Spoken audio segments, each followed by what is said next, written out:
शिव महापुराण पंचम युद्ध खंड का 41वां अध्याय। तुलसी शाप वर्णन। व्यास जी बोले कि हे मुनि, विष्णु जी ने तुलसी से अपनी शक्ति का आधान कैसे किया, यह मुझसे कहिए। सनत कुमार जी बोले कि देवताओं के कार्य करने वाले नारायण ने शंखचूड़ का रूप धारण कर ही तुलसी के साथ रमन किया था। इस कार्य में पिता शंकर और माता पार्वती की आज्ञा का पालन करना भी उनका ध्येय था, और आकाशवाणी से प्रेरित होकर ही विष्णु जी ने उनके कवच को ग्रहण किया तथा ब्राह्मण का रूप त्याग कर शंखचूड़ का रूप धारण कर वे शीघ्र ही तुलसी के पास जा पहुँचे। तुलसी के द्वार पर पहुंचकर दुर्बंदी का शब्द कराया गया और उस शब्द से उस सुंदरी को समझाया गया, जिससे वह आनंदित हो झरोके से देखने लगी और शीघ्र ही उसने अपना सुंदर श्रृंगार किया।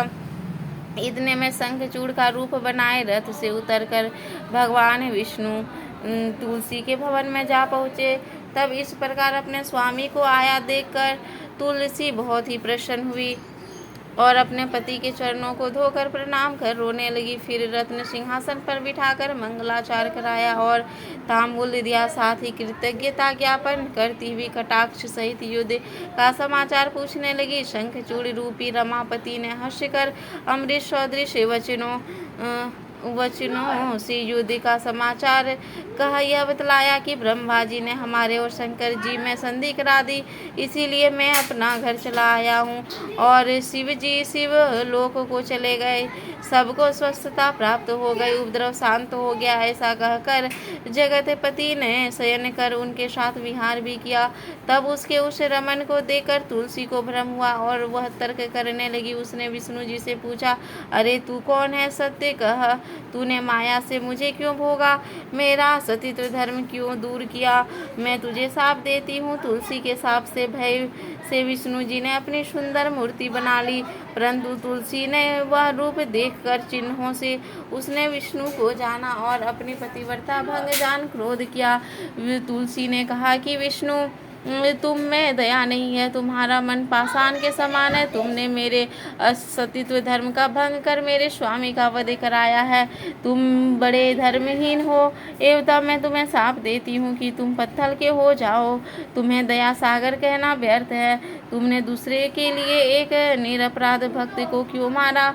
ऐसा कहकर शंखचूड़ की प्रिया सती तुलसी अत्यंत विलाप करने लगी। उनके विलाप को देखकर विष्णु जी ने भक्तवश शंकर जी का स्मरण किया। शंकर जी शीघ्र ही वहां प्रकट हो गए। उन्होंने शोकाकुल सुदखिया को जगत की नश्वरता समझाते हुए उसकी तपस्या का फल दिया और यह कहा कि इस शरीर को त्याग कर तुम दिव्य देह को धारण कर हरि के साथ विहार करो। साथ ही तुम्हारा यह शरीर छूटने पर भारत में गंडी नदी होगी और देव पूजन में साधन के से कुछ काल तक तुम मेरे वर से प्रधान रूपा तुलसी नाम से विख्यात होगी और स्वर्ग पाताल और मर्त्य लोकों में तुम सर्वदा ही हरि की समीपता पाओगी।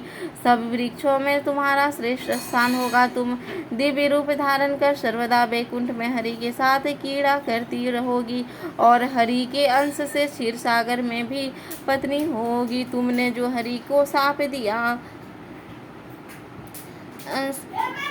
हरि को शाप दिया